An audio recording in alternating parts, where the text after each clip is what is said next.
Yeah, so 2011 was possibly the most exciting and fulfilling year for Lindy and I as a family. With Ezra coming, God blessed us immensely with bringing Ezra into our lives.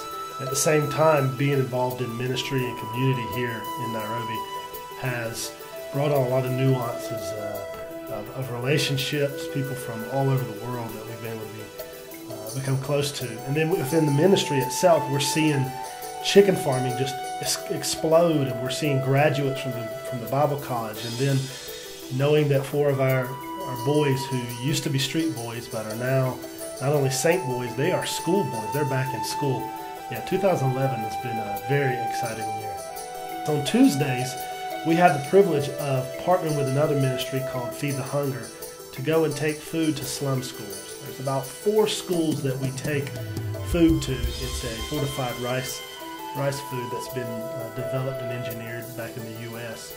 And our responsibility is taking that to these schools every Tuesday, week after week. It's about 1,000 kids that end up receiving it, and they have a warm, well-balanced meal that's going to help them grow, not only physically, but it gives the schools something that they don't have to worry about. Where's the meal going to come from today to feed these kids? We get to come and partner with Feed the Hunger and bless these kids in these schools. We're talking about 1,000 people, including teachers, that get this every week. So about 2.5 years ago, I was coming home and was heavy burdened for our partners as I was examining our future. If God did, in fact, choose to call us elsewhere, back to the U.S. or to another avenue of ministry, what would it look like for our partners? Would they be better off or worse off? So I started thinking about things that we could leave with them, a way to be like Paul, be tent makers and bring in income for their family and their needs. So I came home and said, Lindy, what do you think about us doing chicken farming? And I said, what in the world do you know about chickens? Fair question. And his response? Nothing at all. Never done it before.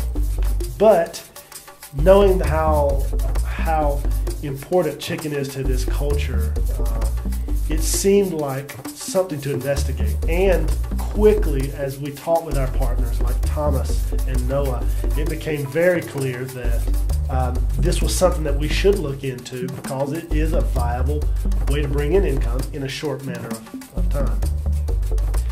So back in 2009, our ministry, which began with street evangelism, began to gravitate into areas that would help us to develop better relationships. I love evangelism. I think it's a very powerful tool. But one of the things that our hearts have been drawn to is building relationships and building into people, be it discipleship or be it in a community setting where we're pouring into a person's life. As we would walk through the slums of Kalangwari, we continue to pass this one area where young men were hanging out, awfully dirty. They were gambling and playing cards and sniffing glue, and I continued to be drawn to these young men for about 3 or 4 weeks in a row. And I asked one of our partners, what's their story? And he told me these are street boys that for whatever reason, be it abandonment or they're genuine orphans or another reason, they have left home and are now living in the streets. And we decided that we wanted to at least start to get to know them in that attempt to build a relationship. So we've got 3 boys that are left in our program, James, Dan, and Nicholas. And these are 3 boys that we are trying to get ready to go back to a school, a Kenyan school. Their older brothers have now done it. Some of our first successes, they've done it now. It's getting them ready to go back to school. So, like I said, we've seen the graduates from the Bible college. We are now looking at getting our partners more independent, which is a great model of ministry.